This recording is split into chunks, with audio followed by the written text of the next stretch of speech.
খুলনা প্রকৌশল বিশ্ববিদ্যালয়ের ছাত্র রাজনীতি বন্ধের দাবি নিয়ে দুই পক্ষের মধ্যে দফায় দফায় সংঘর্ষ হয়েছে। মঙ্গলবার দুপুর থেকে শুরু হওয়া পাল্টাপাল্টি ধাওয়া বিকেল পর্যন্ত চলমান ছিল। এই ঘটনায় ইতিমধ্যে কমপক্ষে ৩০ জন আহত হয়েছে বলে খবর পাওয়া গেছে। এরই মধ্যে বৈষম্যবিরোধী ছাত্র আন্দোলন ছাত্র দলকে নিয়ে করেছেন বিস্ফোরক ফেসবুক পোস্ট। আজ মঙ্গলবার সন্ধ্যায় বৈষম্যবিরোধী ছাত্র আন্দোলনের ভেরিফাইড ফেসবুক পেজে করা এক পোস্টে বলা হয়েছে, ছাত্র দলের সন্ত্রাস রুখে দাও ছাত্র সমাজ।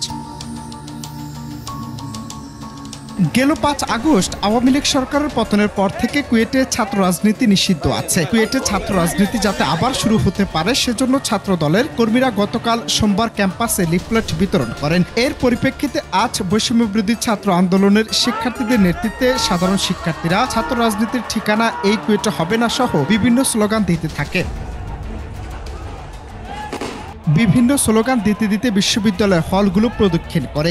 এ সময় ছাত্রদলের কর্মীরা পাশ দিয়ে যাওয়ার সময় কেন্দ্রীয় জামে মসজিদের সামনে দুই পক্ষের মধ্যে উত্তেজনা দেখা দেয়। পরে পাল্টাপাল্টি ধাওয়া শুরু হয়। ঘটনায় বৈষম্যবিরোধী ছাত্র আন্দোলনের কেন্দ্রীয় মুখ্য সংগঠক আব্দুল হান্নান মাসুদ ফেসবুক পোস্টে লিখেছেন, কুয়েটে ছাত্রদল নিষিদ্ধ সন্ত্রাসী সংগঠন ছাত্রলীগ স্টাইলে যে নৃশংস হামলা চালাচ্ছে, এর মধ্য দিয়ে ক্যাম্পাসগুলোতে ছাত্রদল নিজেদের রাজনৈতিক কবর রচনার পথেই অগ্রসর হলো।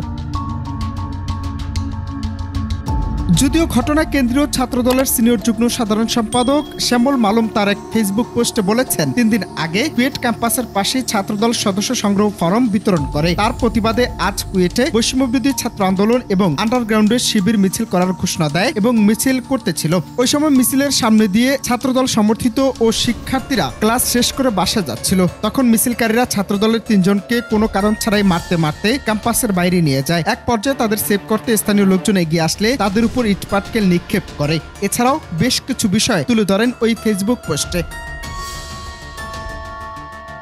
দেশের চলমান পরিস্থিতিতে বৈষম্য বিরোধীদের সাথে বর্তমান প্রধান রাজনৈতিক দল বিএনপির অঙ্গ সংগঠন ছাত্র দলের সাথে বিরোধে অনেকের মনেই প্রশ্ন জাগছে, তাহলে কোন দিকে যাচ্ছে বর্তমান রাজনৈতিক পরিস্থিতি?